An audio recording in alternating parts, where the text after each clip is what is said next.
میرے نبی نے کہا مؤذن کو قبر کی مٹی نہیں کھا سکتی، مؤذن کو قبر کی مٹی نہیں کھا سکتی، قبر کا کیڑا نہیں کھا سکتا۔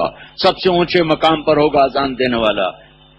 سب سے پہلے ابراہیم علیہ السلام کپڑے پہنائے جائیں گے، پھر میرے نبی، پھر انبیاء، اور چوتھے نمبر پر اذان دینے والوں کو اللہ تعالیٰ کپڑے پہنائے گا۔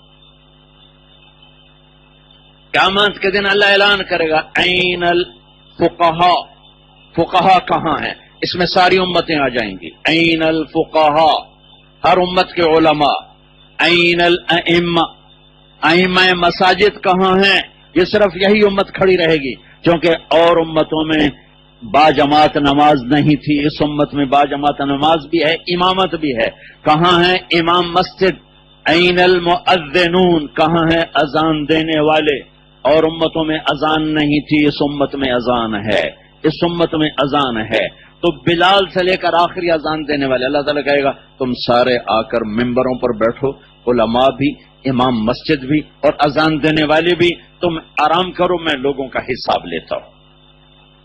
تبلیغ میں ایک دن نہیں لگایا، ساری زندگی مسلح پہ کھڑا رہا، اس سے بڑی اور اس نے اور اللہ کو راضی کرنے کا اور کیا کام کیا ہوگا۔ سارے قابل احترام بھائیو، ہم اپنے ائمہ مساجد کو عزت دیں، ان کا اکرام کریں، ان کی ضرورتوں کا خیال رکھیں۔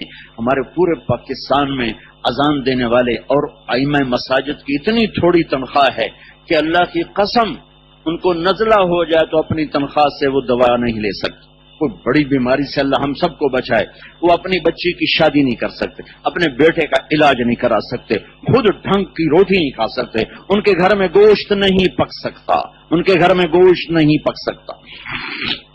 بھائیو، یہ قابل احترام طبقہ ہے، قابل عزت طبقہ ہے، ان کا خیال رکھنا، ان کو اچھی تنخواہیں دو۔ ایک بہت بڑی فیکٹری کا مالک کہنے لگا میرا مینیجر 50 لاکھ تنخواہ لیتا، 50 لاکھ تنخواہ دیتا ہوں۔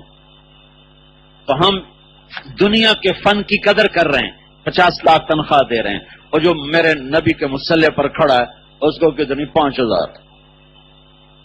اللہ سے مانگو، اللہ سے مانگو۔ بھائیو، ان کی قدر کریں۔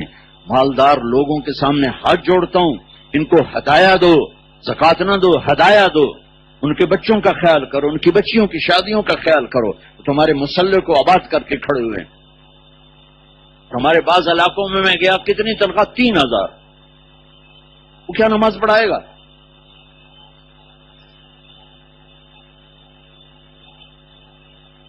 قابل قدر، قابل احترام طبقہ ہے۔